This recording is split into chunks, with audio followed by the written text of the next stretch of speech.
Welcome to the Creative Play and Podcast Network. Join us as we share our favorite RPGs, one-shot games, tabletop games, reviews, and convention panels. Sit back and enjoy the show.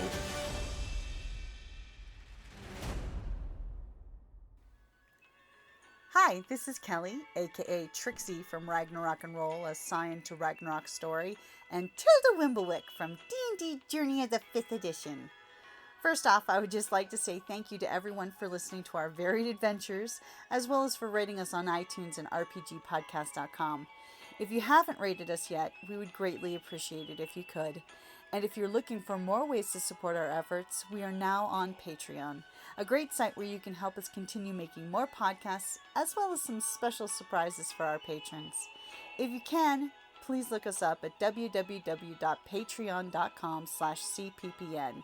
Every little bit helps. And again, thank you for listening. Hey guys, Jim here, And Kelly? and it is hashtag RPGaDay 2024 August the 8th. Woohoo! And I've been pondering all day today because it's now the evening of what my answer was going to be. So I now have my answer for an accessory you appreciate. That's RPG related. Well, this was very, very hard for me because there are so many cool accessories, and you know me, I like to accessorize for gaming anyways. Where does she get these wonderful toys? But I would have to say, and it's not one specific accessory, but it's this particular range of accessories that all fit together. Oh. I'm gonna have to go with Mythic Mugs by Ars Morendi. It's a 3D printable series of mugs that you can use and various cans with to drink from.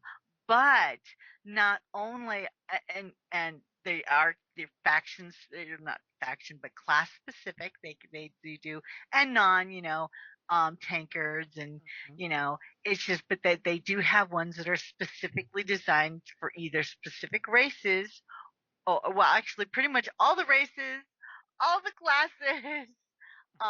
And they also will have accessories inside them. So for example, if you have because they have a couple sizes, but the tall ones, you can actually print an insert that is a dice tower. So, and it's got a cap that you can screw on. So you can carry a dice tower inside the mug. So and they come with matching dice boxes based off of the mug design. So I just love it. I absolutely love them. I backed them on Kickstarter years ago, and when they came out with another one for bottles, I was there for it. But near and dear to my heart is the Mythic Mugs one, which was their first one. And I know you can actually purchase them because they sold merchandising licenses or something. Mm-hmm. So that way you could print and sell.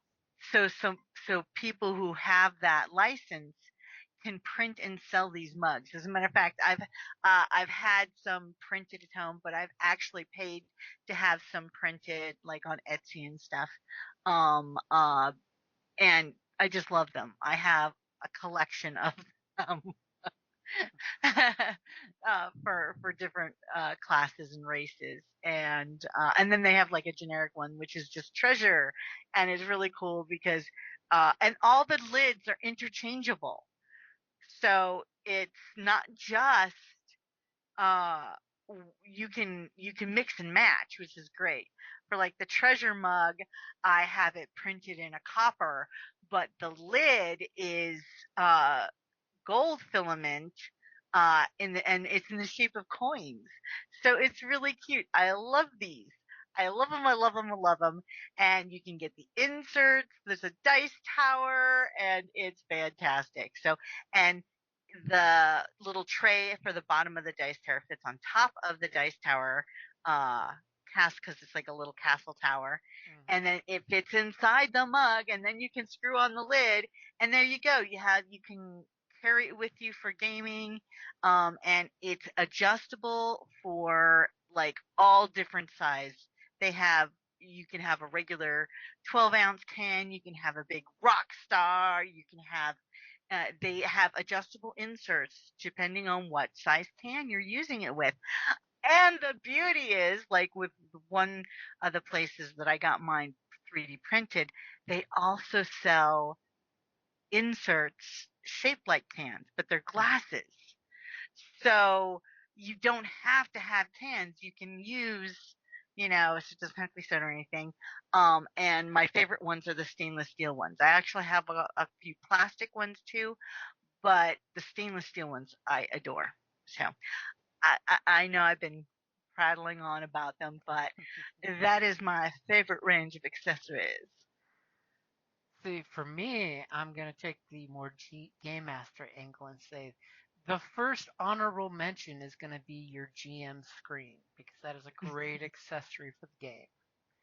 However, the accessory I'm going to call out for mine for the day is actually going to be virtual tabletops. I don't Ah, care if you're talking Fantasy Grounds or Roll20 or any of the myriad of other ones that are out there in this day and age.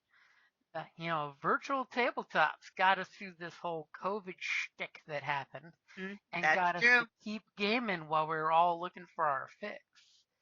Hmm. So virtual tabletops are great because, we could always have gotten on Google Chats and, just at a Skype or a Discord server and chatted and like posted pictures. But it is nice having a virtual tabletop with dice features and actual maps that you can move around and see things. So virtual tabletops, especially in 2024, that has been one of my favorite accessories to RPGs. Well, see, and I don't technically count that as an accessory, but the beauty is you can use my choice of accessories while gaming virtually This is true. or in person, you know. So, And you can always use your 3D printed cups as a dice holder too. well, they have that's their point. They are multi-use. They're fantastic. Oh no, I'm not talking about the little boxes. I'm talking filling the mug with a monster can size amount of Yeah, dice. no, totally. You can even use it as a dice cup for rolling. Mm-hmm. God, You that would be know, loud. 3D printed yeah, plastic with dice bouncing around inside. that's Don't true. do that to your game master. But if you cover it, it is going to muffle it a bit more. So. So of course, I also had the GM screen as my honorable mention. What's your honorable mention besides the cups? My honorable mention was going to be dice trays, particularly Mm, either leather or fabric or those type of things, because like for when you're dealing with a lot of dice, say Genesis or White Wolf system, where you've got all the D10s in the world, those types of things, or if you have metal dice, oh, those do having clunk. something softer that you can roll onto, some type of dice tray, not only protects the finish on the table, if you're gaming on a nice wooden table, but it also muffles the sound, particularly of those uh, heavy metal dice. Because I know I have a set of dwarven dice, And and they they're metal, clunk and it's like, pretty good. dang, they got some heft to them. I'm sure your local game stores will appreciate you not denting the table while flinging dice. And another thing is, it's nice because when you fling your dice, they don't go traveling across the table and jump off the table and go running to the cats on the floor. That's true. That is true. It corrals them comfortably. But now also, you really need a dice tray for the size of the amount of dice that you're rolling too. So if like you're just doing a standard, a smaller dice tray will work. But if you're rolling lots of die, you might need a little more wiggle room. Mm-hmm. So And I'll totally throw it out there that I'm sure our patrons would like another shot at getting one of those Kelly-made dice trays. Hint, hint, nudge, nudge. Because David still uses the one he won on Patreon for you. yeah, I have one that I still use. Who knows? Maybe. And possibly, that or a matching dice bag or something. Mm-hmm. But it could happen. And I'll I think also I still throw have out most of the materials. Happy International Cat Day, Yay! as I have a cat sitting on my lap at the moment. Which, ironically enough, is today. Today is also the day of our cat's birthdays. Mm-hmm. They were born on August 8th on All International. kinds of irony there. Exactly. And it's also the anniversary of our first date. I love August 8th. Ah, see, with that, then I'll have to say we have to wrap it up there then. Okay. Alrighty, guys. Thank you for listening and have a great RPG day filled August. And we'll be back tomorrow. And just make sure you accessorize. Thank you for listening to the Creative Play-In Podcast Network. If you enjoyed our show, please check out D&D Journey of the 5th Edition and Ragnarok Enroll a Scion Hero to Ragnarok Story. Also, check out our Patreon page for more content and behind-the-scenes things, as well as joining us for a one-shot game or two.